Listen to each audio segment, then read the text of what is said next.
The first sign something was wrong wasn't dramatic. It wasn't a fight.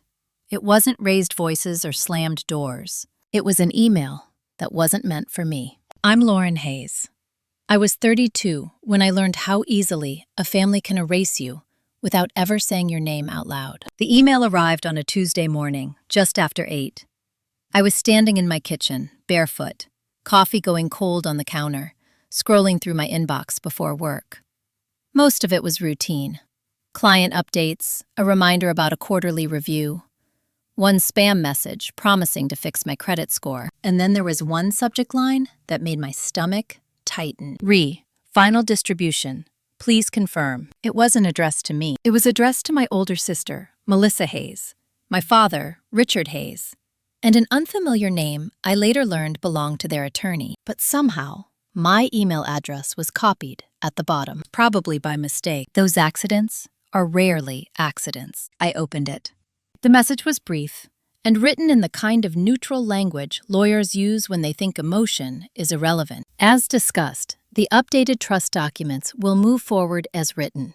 Once signatures are finalized, Lauren Hayes will no longer be listed as a beneficiary.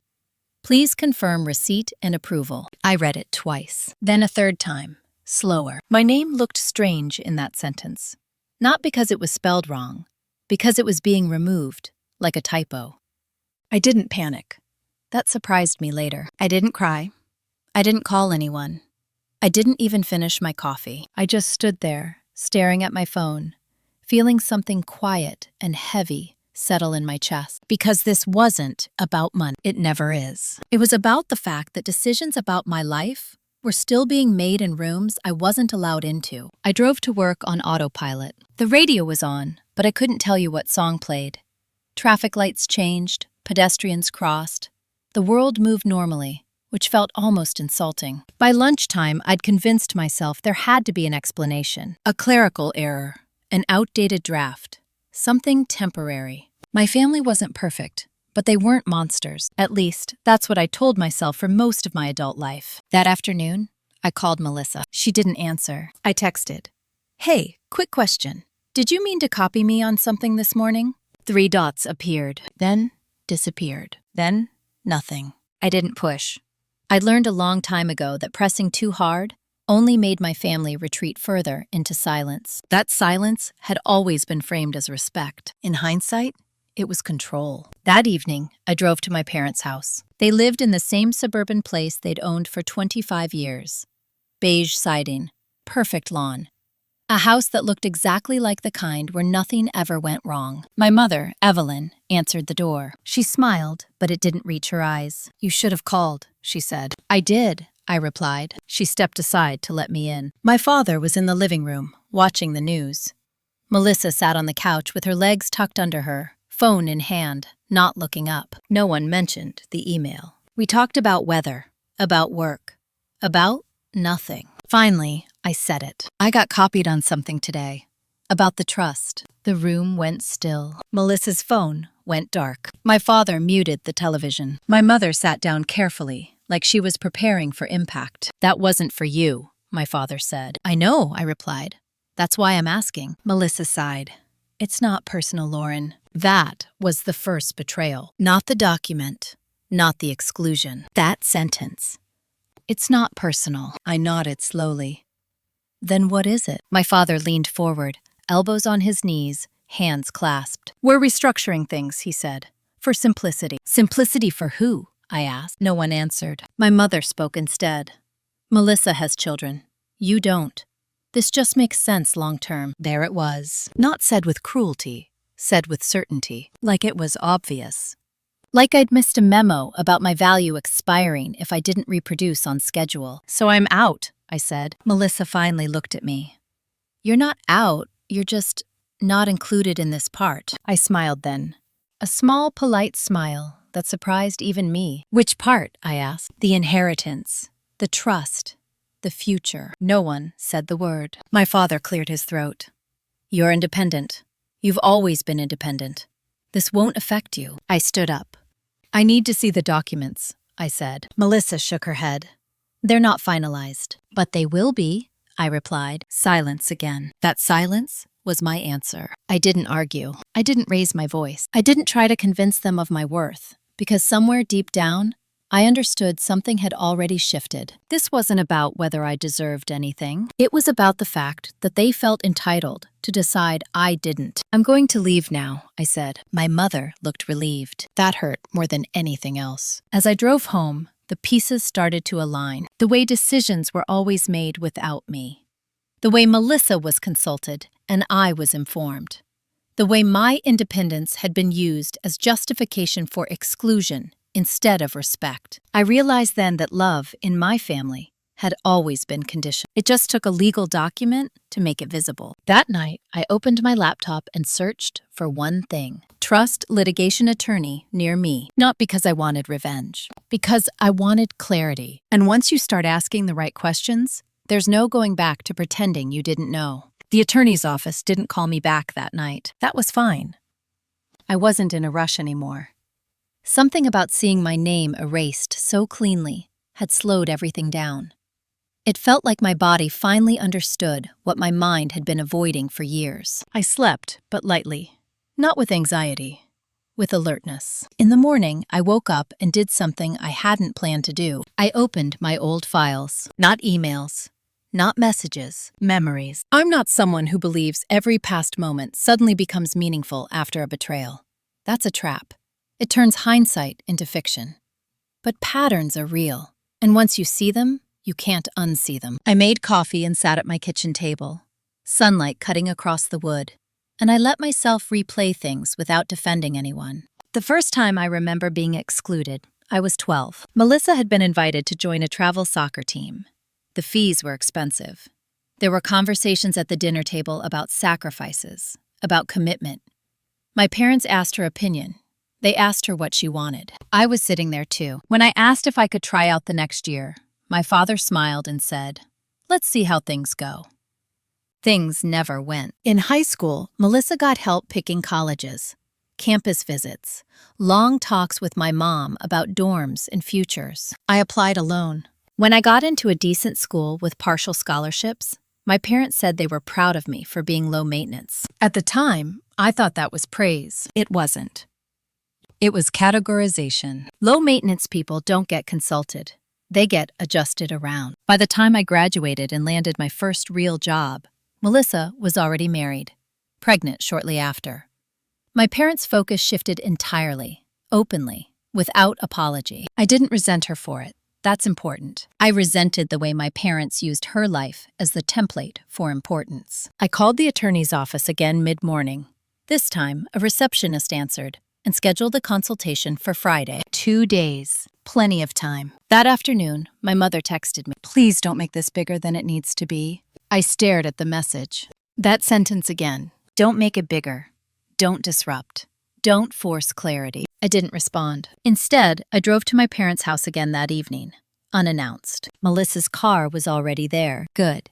If things were being decided collectively, they could be addressed collectively. My father opened the door this time. His expression tightened when he saw me. "This isn't necessary," he said. "I didn't come to argue," I replied. "I came to understand." He stepped aside, reluctantly. We sat at the dining table, the same one we'd used for every holiday, every announcement, every conversation that was supposed to feel unified. Melissa folded her arms. My mother clasped her hands. I didn't sit right away. I stood, leaning slightly against the chair, grounding myself. "I want to know who decided to remove me," I said. My father answered quickly. "It was a family discussion." "With me absent," I replied. Melissa sighed. "Lauren, this isn't about excluding you. It's about practicality." "Explain it," I said. She hesitated, then spoke carefully. "Mom and Dad are getting older. They want things streamlined. The trust is meant to support dependents. So children," I said. "And spouses," my mother added. "And not me," I said. My father bristled. "You don't need support." "I didn't ask whether I needed it," I replied. "I asked whether I was considered." No one answered. That silence told me everything. I took a breath. Was Grandma aware of this change? My mother looked away. My father said, "She trusted us." That was my second betrayal, because trust isn't permission. And my grandmother had always been meticulous, careful. She kept receipts for receipts. The idea that she'd casually agreed to erase one grandchild without documentation didn't align with anything I knew about her. When was the trust changed? I asked. Melissa answered this time. Last fall, before she got sick, I said. Yes. And I wasn't informed, I said. No, my father said. Because there was nothing to inform you about. That was when I sat down. Slowly, deliberately. Then why did you need an attorney? I asked. The room went still again. Melissa frowned. What does that matter? Because if this was straightforward, I replied, you wouldn't be hiding it. My father's voice hardened. You're reading into things. No, I said. I'm reading them exactly as written. I pulled out my phone and placed it face up on the table. I have the email, I said. I have the date. I have the names. And now I know I was deliberately excluded from the discussion. My mother reached for my hand instinctively. I pulled it back. This isn't emotional, I said calmly. It's procedural. Melissa laughed once, sharp and humorless. You're acting like this is some kind of attack. It is, I said. It's just quiet. My father stood up. You're overreacting. I met his eyes. No, I said. I'm reacting proportionally. I just waited until I had information. I stood. I've scheduled a consultation with an attorney, I continued. Not to fight you, to understand my rights. My mother gasped. That's extreme. What's extreme, I said, is altering legal documents that affect my life without ever speaking to me. Melissa's voice dropped. If you do this, you're going to damage things permanently. I nodded. I know. I walked to the door without another word. As I drove home, something settled into place. I wasn't afraid anymore. I wasn't confused. I wasn't hoping they'd change their minds. I was finally seeing the structure clearly. This wasn't a misunderstanding. It was a system that worked only when I didn't ask questions. And the moment I did, the tone changed. Friday was coming. And with it, answers they hadn't prepared to give. The attorney's office was on the third floor of a glass building downtown. The kind of place that smelled faintly of coffee and printer ink. Clean, neutral, designed to make emotions feel out of place. Her name was Caroline Brooks. Mid-40s, calm voice, no wasted words. She shook my hand once, firm but not overly warm, then gestured for me to sit. Tell me what you know, she said. I didn't editorialize. I didn't vent. I walked her through the facts the way I would a work report. Dates, names, emails, conversations. When I finished, she didn't react right away. She opened a folder, made a few notes, then looked up. Do you have a copy of the trust? She asked. No, I said. They never gave me one. She nodded, unsurprised. That's common, especially when someone wants control without scrutiny. I waited. Here's what matters, Caroline continued. Trusts don't change themselves. Someone has to initiate amendments. Someone has to justify them. And most importantly, someone has to prove intent. What if they say my grandmother agreed verbally? I asked. Caroline smiled slightly. Courts don't love verbal agreements when paper exists, especially not when the change conveniently benefits the people controlling the process. That was the first time someone had said it out loud. Not unkindly, not angrily, just plainly. She slid a legal pad toward me. I'm going to request the trust documents. All versions, original and amended. That alone will tell us a lot. And if they refuse? I asked. Then they look like they're hiding something, she replied, which helps you. I left her office feeling steadier than I had in weeks. Not vindicated. Anchored. That afternoon, Caroline sent a formal request to my parents' attorney, asking for copies of the trust, amendment records, and any written authorization from my grandmother approving the changes. The response came the next morning. Denied. The email was brief. Client declines to provide documents at this time. Matter considered closed. Caroline forwarded it to me with one line beneath. This just got interesting. My phone rang 10 minutes later. My father. I let it ring once. Then answered. What are you doing? He asked, skipping any greeting. Learning, I said. You hired a lawyer, he snapped. Why? To understand why I was removed from a legal document without my knowledge, I replied. This is exactly why we didn't include you, he said. You complicate things. I smiled to myself. There it was again. You didn't include me because you didn't want to explain yourselves, I said. That's not fair, he replied. It's accurate, I said. He lowered his voice. You're creating unnecessary conflict. No, I said. I'm documenting. Silence. Then he said something that surprised me. If you push this, we'll have to defend ourselves. I paused. From what? I asked. He didn't answer. That afternoon, Melissa texted, "You're tearing the family apart." I stared at the words, then typed back, "You rewrote the future without me. I'm just reading it now." She didn't reply. 3 days later, Caroline called. "I got the documents," she said. "You did?" I asked. "Yes," she replied. "Not from them." "Then from who?" "From the bank," she said, "and the trustee company they forgot to update." My heart picked up. "Lauren," she continued, "your grandmother's original trust includes you, explicitly, equally." I closed my eyes. "In the amendment?" I asked. "There are two," she said. "One minor revision years ago, and one major amendment last fall." "That removed me," I said. "Yes," she replied, "but here's the problem." I waited. "The amendment isn't signed by your grandmother," Caroline said. "It's signed by your father, acting under power of attorney." My stomach dropped. "She gave him POA?" I asked. "Yes," Caroline said, "for medical decisions, not financial restructuring." I leaned back in my chair. "So he didn't have the authority," I said. "Correct," Caroline replied. "And the timing is questionable." "How?" I asked. "The amendment was executed 2 weeks after your grandmother was diagnosed with cognitive decline," she said, "which means capacity will be a central issue." I didn't speak for a moment, because suddenly, this wasn't just about exclusion. It was about exploitation. "What do we do?" I asked. Caroline's voice was calm, controlled. "We file," she said. "We challenge the amendment. We request a freeze. And we let the court decide whether this was family planning or overreach." "And my family?" I asked. "They'll say you're being difficult," she replied. "They'll say you're ungrateful.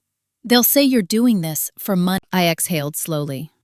"And the truth?" I asked. "The truth," Caroline said, "is that they counted on you staying quiet." That night, I sat alone in my apartment, the city lights flickering outside my window. I thought about my grandmother, her careful nature, her insistence on fairness, even when it was inconvenient. I thought about how my father had said she trusted them. Trust, I realized, is often weaponized by the people who benefit most from it. I emailed Caroline back. "Proceed," she replied within minutes. "Understood.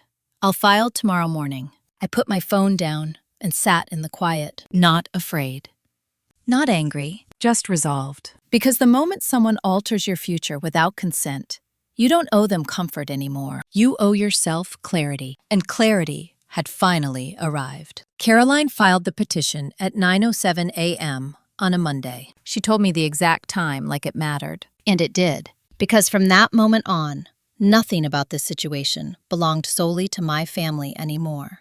It belonged to a system that didn't care who raised whom, who sacrificed more, or who was easier to disappoint. The court cared about authority, capacity, documentation, things my family had avoided discussing on purpose. By noon, my phone started ringing, not with questions, with reactions. My mother called first. Her voice was tight, controlled, like she was holding herself together with effort. "Lauren," she said, "why are we hearing about this from a clerk?"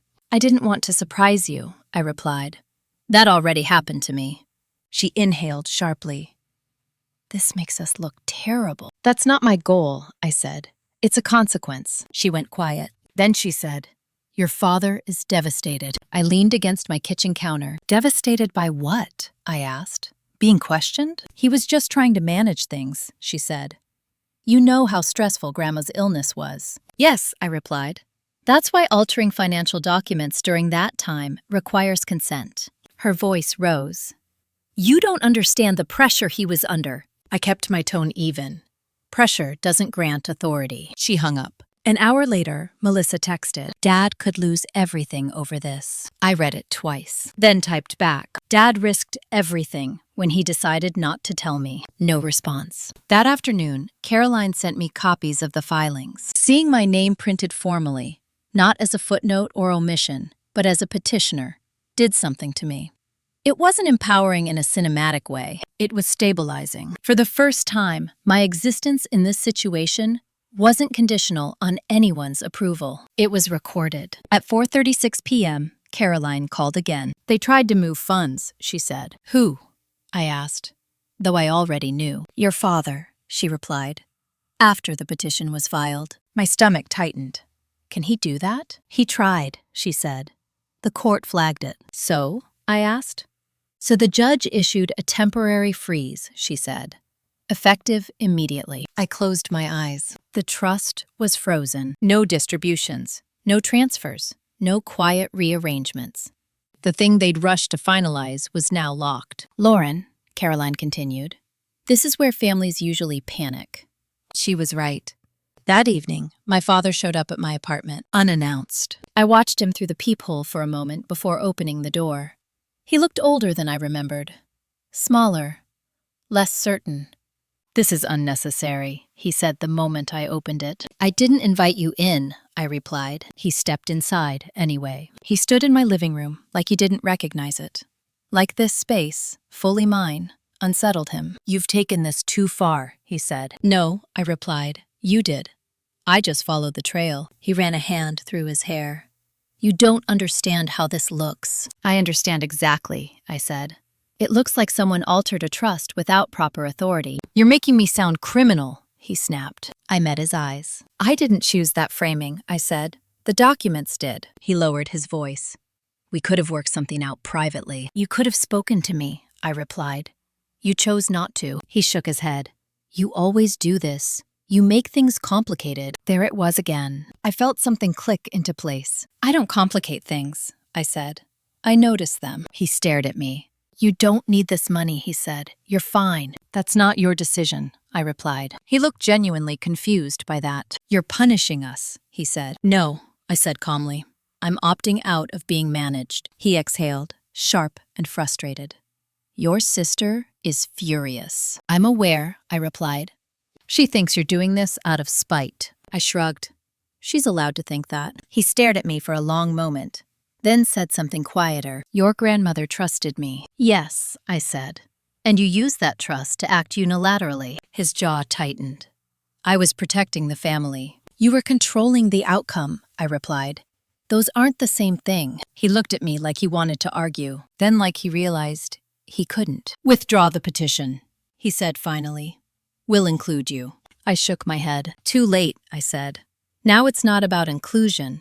It's about integrity.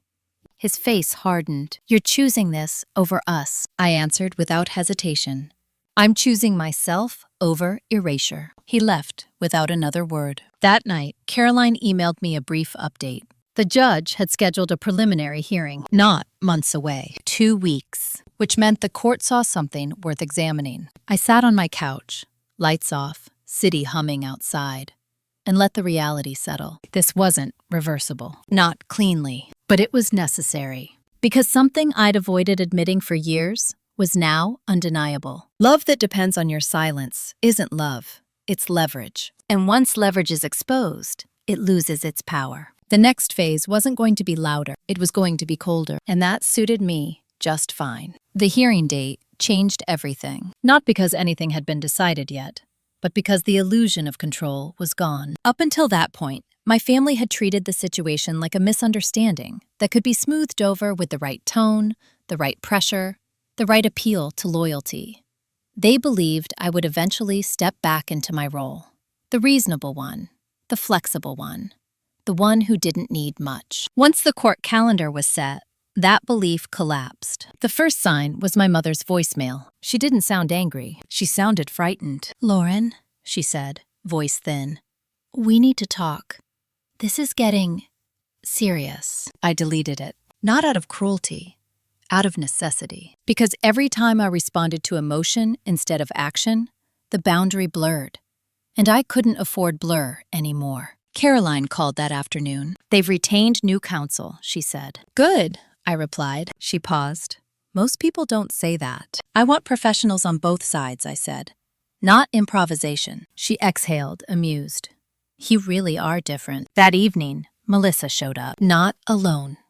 She brought her husband, Ethan. That told me everything before the conversation even started. Ethan had always been the peacekeeper, the one sent in when emotions ran too high.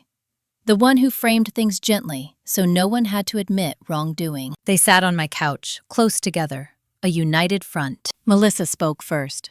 We didn't think you'd actually go through with it. I did, I replied. Ethan leaned forward slightly. We're worried about what this could do to the family. I nodded. So am I. Melissa frowned. Then why keep pushing? Because pushing isn't what I'm doing, I said. I'm standing still. The system is moving around me. She scoffed. That's semantics. No, I said. It's structure. Ethan tried again. There are ways to resolve this without court. I'm listening, I said. Melissa jumped in. We can add you back in. Adjust percentages. Make it fair. I looked at her. Fair according to whom? I asked. She hesitated. According to everyone. That's not an answer, I said. Ethan cleared his throat. According to Mom and Dad. There it was. I leaned back. You're offering me conditional inclusion, I said. Again. Melissa's voice sharpened. You're acting like a victim. No, I replied. I'm acting like a party who wasn't consulted. That's the same thing, she snapped. It's not, I said. Victims beg, parties file. She stared at me like she didn't recognize me. You've changed, she said. I nodded. Yes. Ethan tried to soften it. We're just asking you to consider the fallout. I have, I said. Extensively. Melissa crossed her arms. Then why doesn't it bother you? I met her eyes. Because the fallout didn't start with me, I said. It just reached me. They left shortly after. Not angry, unsettled. That was when I knew something important had shifted. They were used to me absorbing discomfort so they wouldn't have to. Now the discomfort had nowhere to go. A week before the hearing, Caroline sent me discovery documents, emails between my parents and their attorney, drafts of the amendment, internal notes. Nothing overtly malicious. Which was worse? Because it showed intent, cloaked in politeness. Language like streamlining and simplifying future obligations. Phrases like, Lauren is self-sufficient, used repeatedly as justification. Not once did anyone ask whether I agreed with that assessment. Not once did anyone ask me anything. There was also something else. An email from Melissa to my father dated 3 days before the amendment. I know this feels harsh, but Lauren will understand. She always does. I stared at that sentence longer than anything else. Because it was true, until it wasn't. Caroline called me that evening. There's something you should prepare for, she said. What? I asked. They're going to argue that you implicitly consented, she said, by not being involved, by being independent, by not objecting earlier. That's absurd, I said. Yes, she replied, but it's common. How do we counter it? I asked. With evidence, she said. And composure. I smiled slightly. I have that, I said. The night before the hearing, I slept well. Not because I was confident of winning, because I wasn't afraid of losing. That fear had already been metabolized. I woke early, dressed carefully, and arrived at the courthouse 15 minutes ahead of schedule. My parents were already there. They sat together, close, my mother holding my father's hand. Melissa sat a few rows back with Ethan. No one looked at me. Caroline arrived moments later, calm as ever. You ready? She asked. Yes, I said. Inside the courtroom, everything felt smaller than I expected. Lower ceilings, softer voices. The judge entered. Proceedings began. And for the first time, my family had to listen while someone else told the story. Not emotionally, chronologically, dates, signatures, authority. When Caroline presented the lack of financial POA, I saw my father's shoulders stiffen. When she mentioned capacity concerns, my mother closed her eyes. When the judge asked their attorney why no written consent from my grandmother existed, there was a pause, a long one.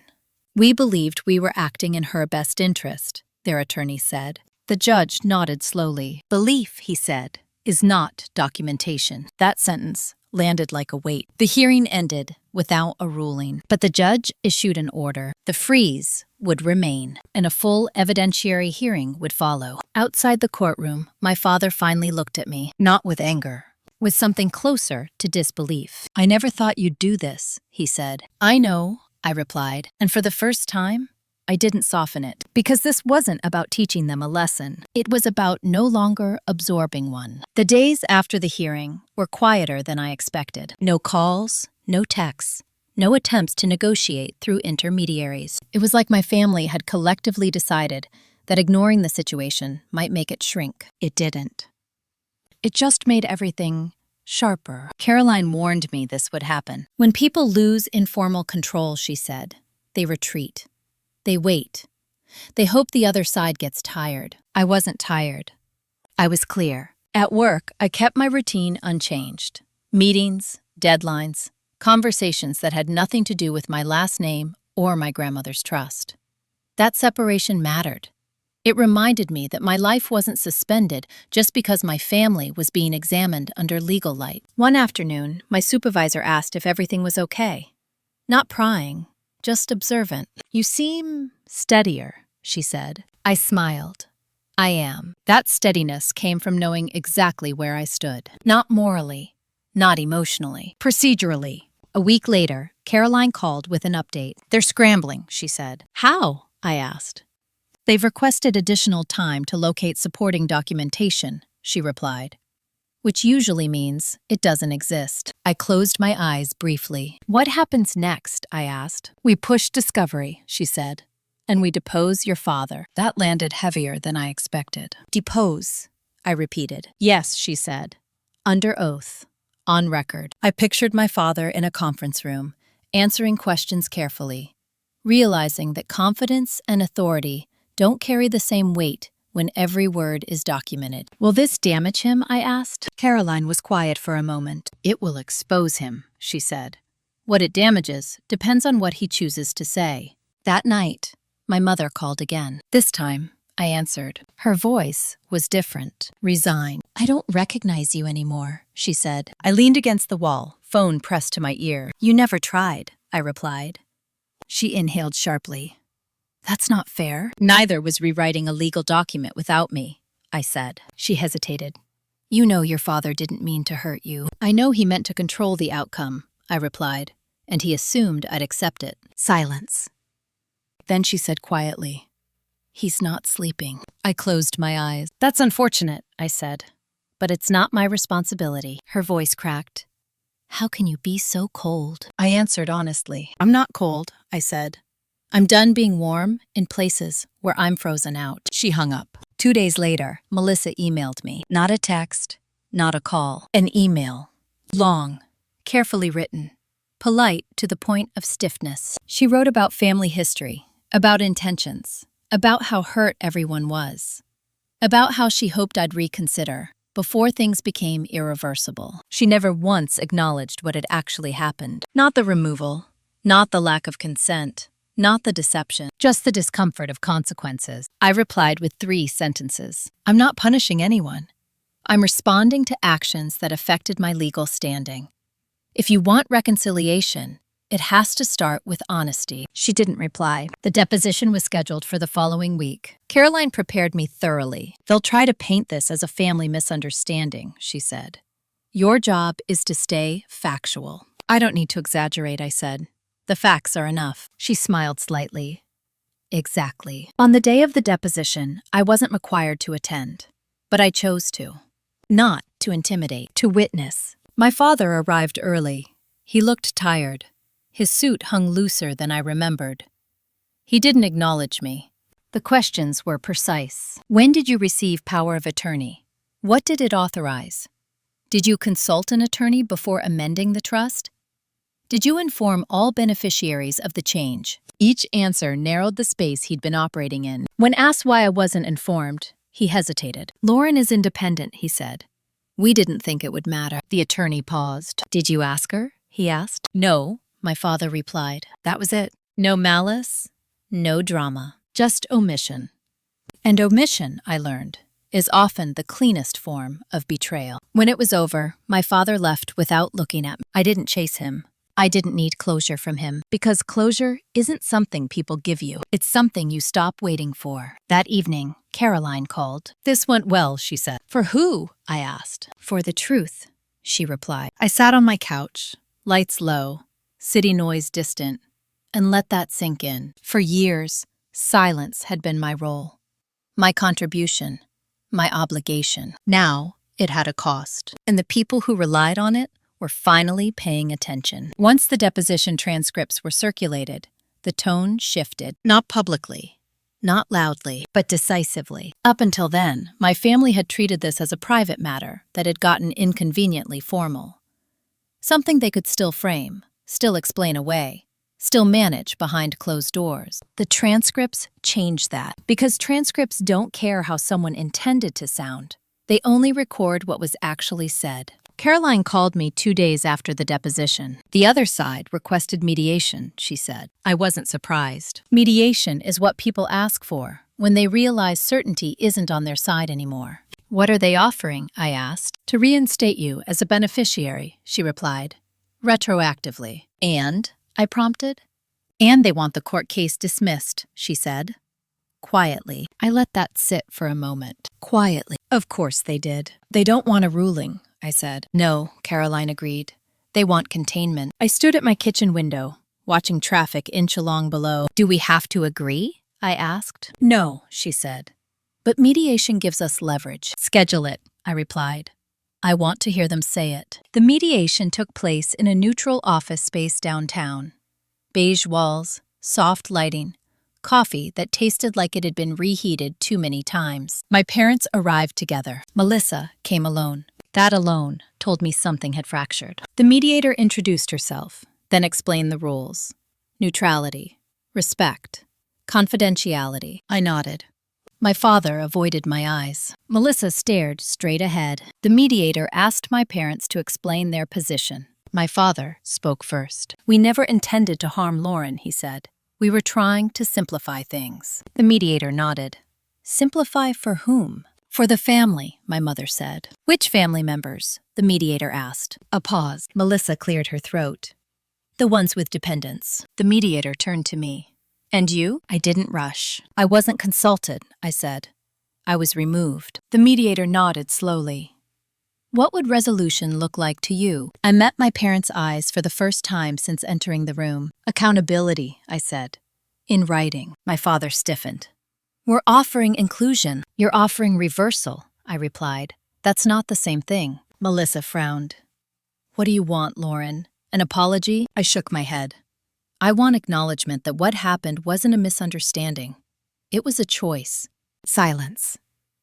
The mediator let it stretch. Finally, my mother spoke. We didn't think you'd fight. There it was. Not regret. Not remorse. Assumption. I know, I said. The mediator took notes. And, I continued, any agreement has to include a formal amendment process that requires all beneficiaries to be notified of future changes. My father exhaled sharply. That's excessive. No, I said. That's transparency. Melissa leaned back in her chair. You're punishing us. I looked at her. I'm preventing a repeat, I said. The mediator intervened.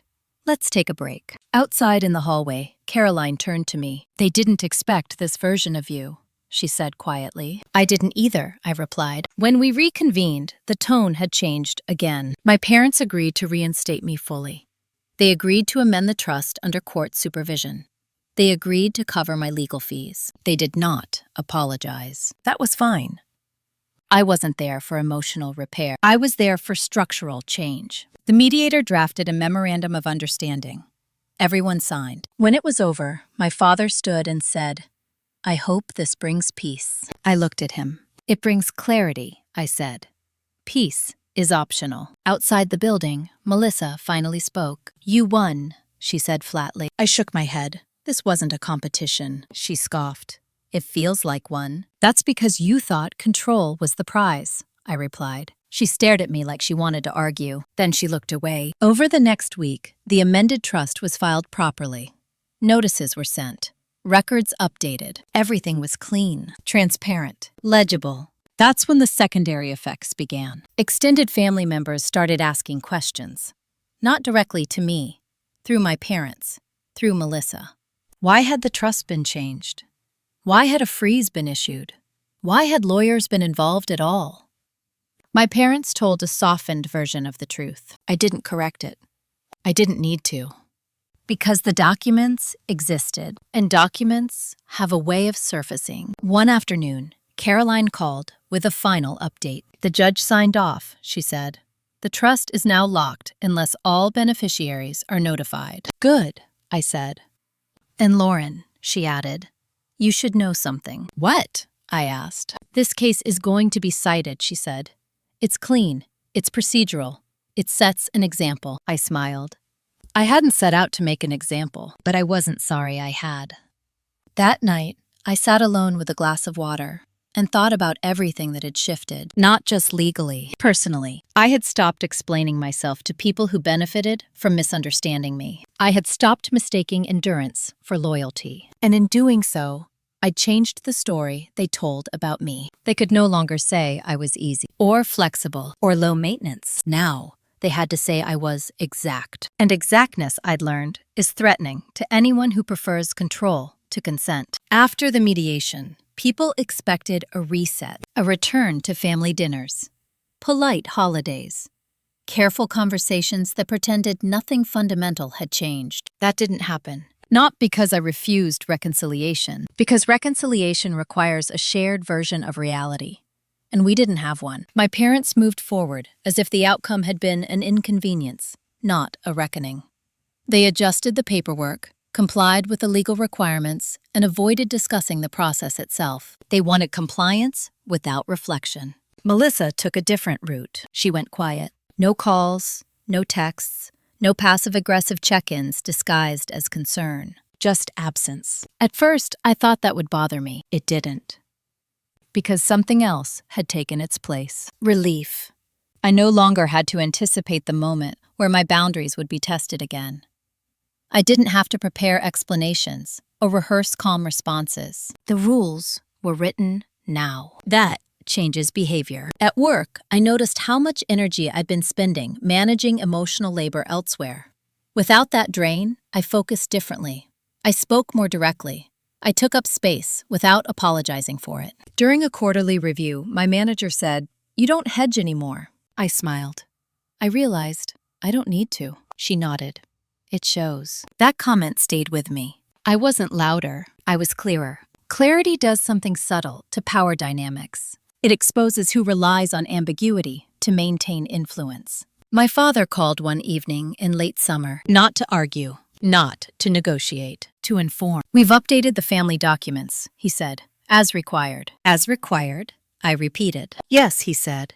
"We followed the process." I waited. He didn't add anything. No apology, no acknowledgement, no curiosity about how I was doing. Just compliance. "Thank you for letting me know," I said. He hesitated. "I hope you understand, we were trying to do what we thought was best." I considered my words carefully. "I understand what you thought," I said. "I also understand what you did." That seemed to unsettle him. "We should move forward," he said. "I already have," I replied. After the call, I didn't feel victorious. I felt finished. Not in a dismissive way, in a resolved one.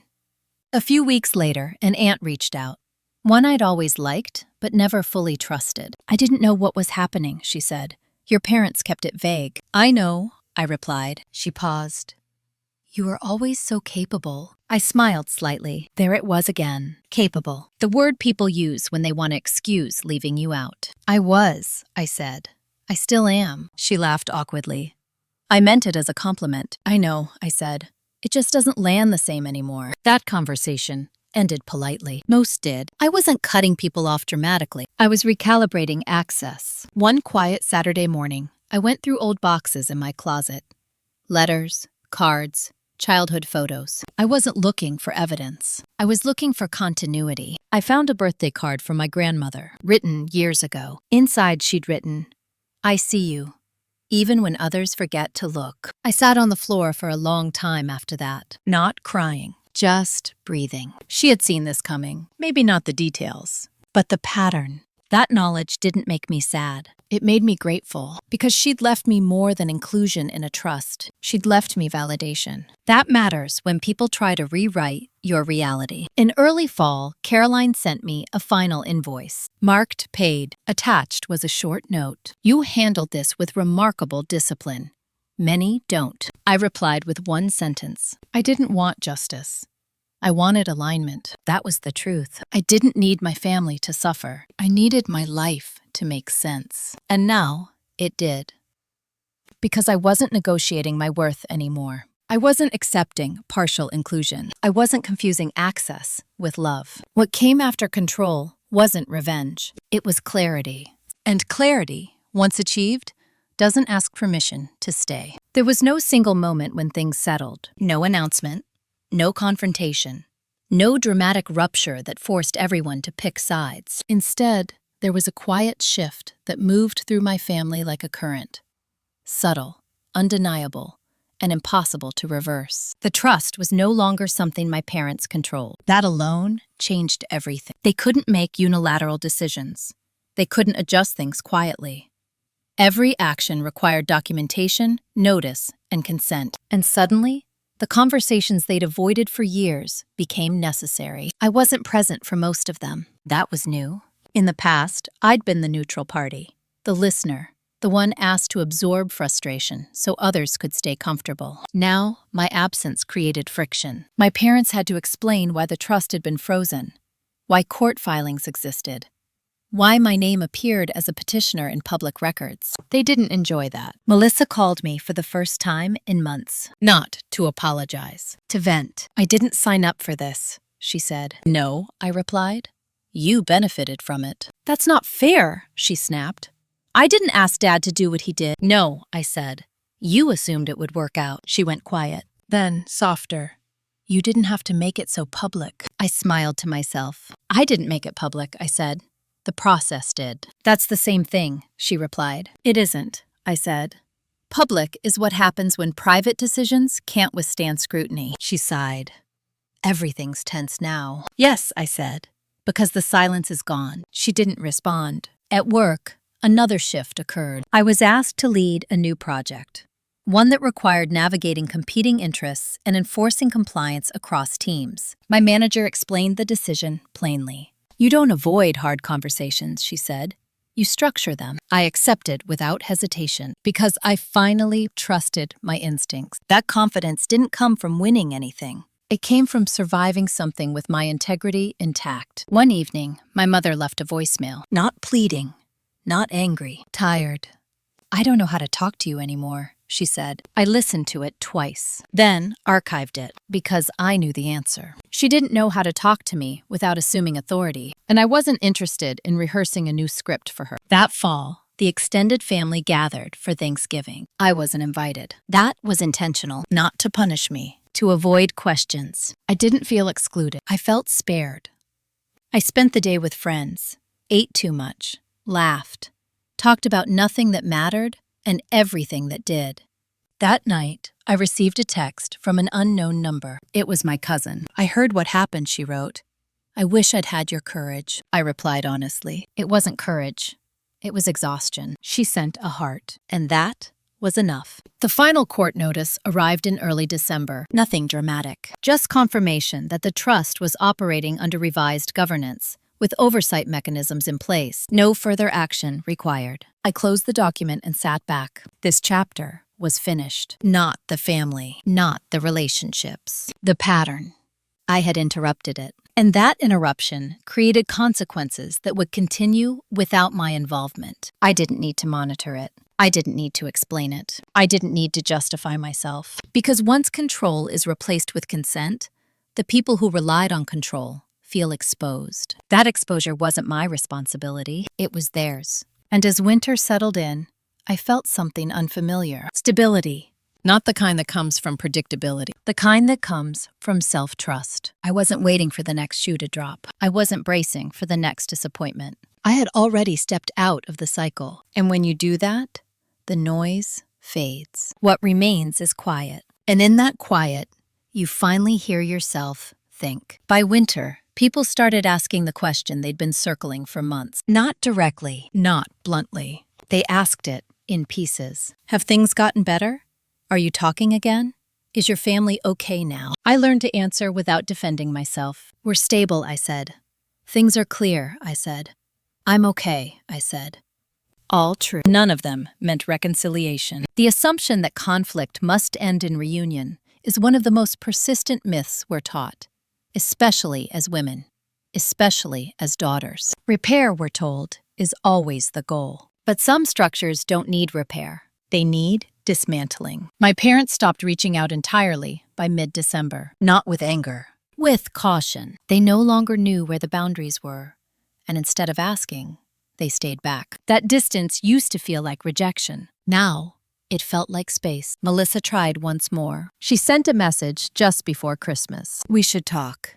This can't go on forever. I stared at it for a long time, then replied, it can. And sometimes it should. She didn't respond. Christmas came and went, quietly. No drama, no speeches, no emotional pressure disguised as tradition. I decorated my apartment with intention, not obligation. Cooked what I liked. Invited who I wanted. That was new. In January, my father emailed. Subject line, moving forward. The message was careful. He wrote about wanting peace, about mistakes made on all sides, about how families endure when people choose forgiveness. He did not acknowledge specific actions. He did not take responsibility. He framed everything as mutual misunderstanding. I deleted it. Not because I was angry, because I was done negotiating reality. At work, the project I'd taken on grew in scope. It required coordination across departments that didn't always cooperate. People tested boundaries, missed deadlines, tried to shift responsibility. I didn't react emotionally. I documented. I set expectations. I enforced consequences. One afternoon, a colleague said, half joking, "You don't mess around." I smiled politely. "I just follow through," I said. The truth was simpler. I no longer confused discomfort with danger. That shift had started at home. It translated everywhere. In February, I ran into my mother at a grocery store. By accident. She looked startled to see me, then cautious. We exchanged pleasantries. Weather, traffic, nothing of substance. As we parted, she said, "I miss you." I met her eyes. "I believe that," I said. She waited. I didn't add anything, because missing someone doesn't entitle you to them. That night, I thought about everything I hadn't repaired, the relationships I hadn't fixed, the apologies I hadn't pursued, the harmony I'd chosen not to restore. And I realized something that felt almost radical. Repair is only meaningful when both sides are willing to change the structure that caused the damage. My family wanted peace without transformation. I wanted alignment. Those two goals aren't compatible. Choosing not to repair wasn't bitterness. It was discernment.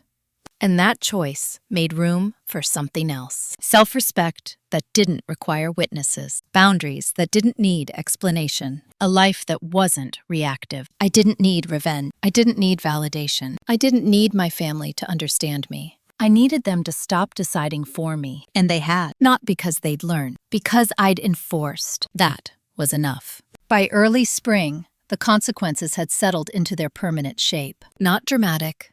Not loud. Permanent. My parents adjusted their lives without me in them, the way people adjust furniture after realizing something doesn't fit anymore. Slowly. Carefully. Without acknowledging the loss directly. Melissa stopped mentioning me entirely in family conversations. I learned that through someone else, not because I asked. She'd rewritten the story in a way that allowed her to stay comfortable. I wasn't the sister who'd been excluded. I was the sister who'd chosen distance. That framing mattered to her. I didn't challenge it. Correcting people who benefit from distortion is a losing game. Instead, I watched how the system rebalanced, without me absorbing its weight.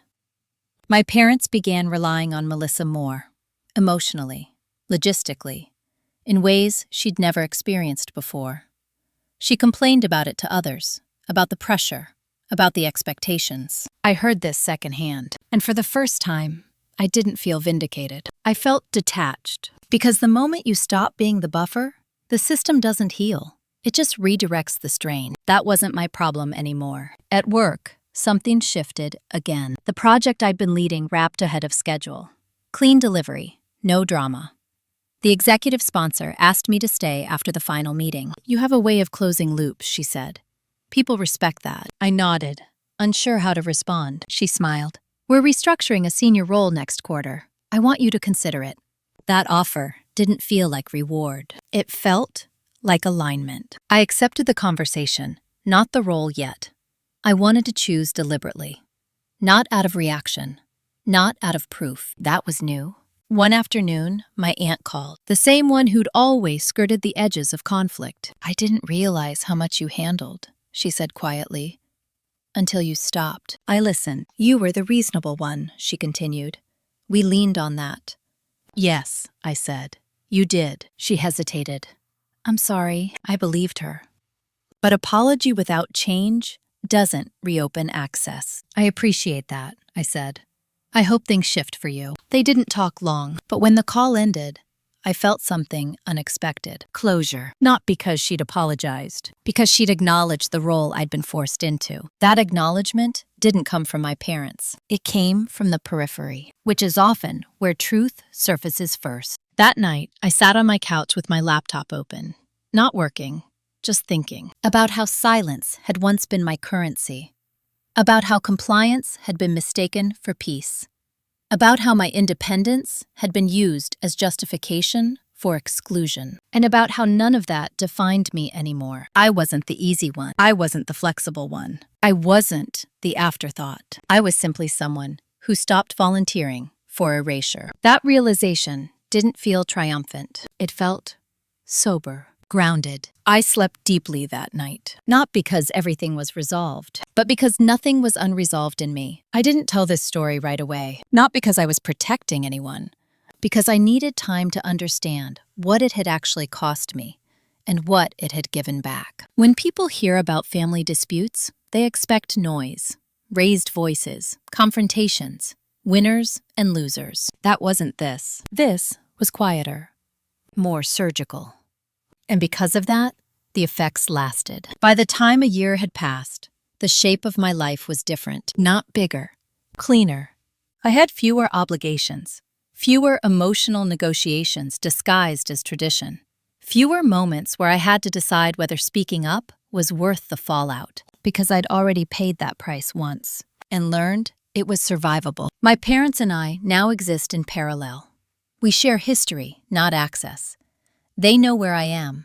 They don't know my interior life. That distance isn't punishment. It's proportion. Melissa and I speak occasionally, briefly, cordially, without intimacy, without expectation. That's what happens when trust is replaced with management. You don't rebuild closeness. You redefine contact. At work, I accepted the senior role in late summer.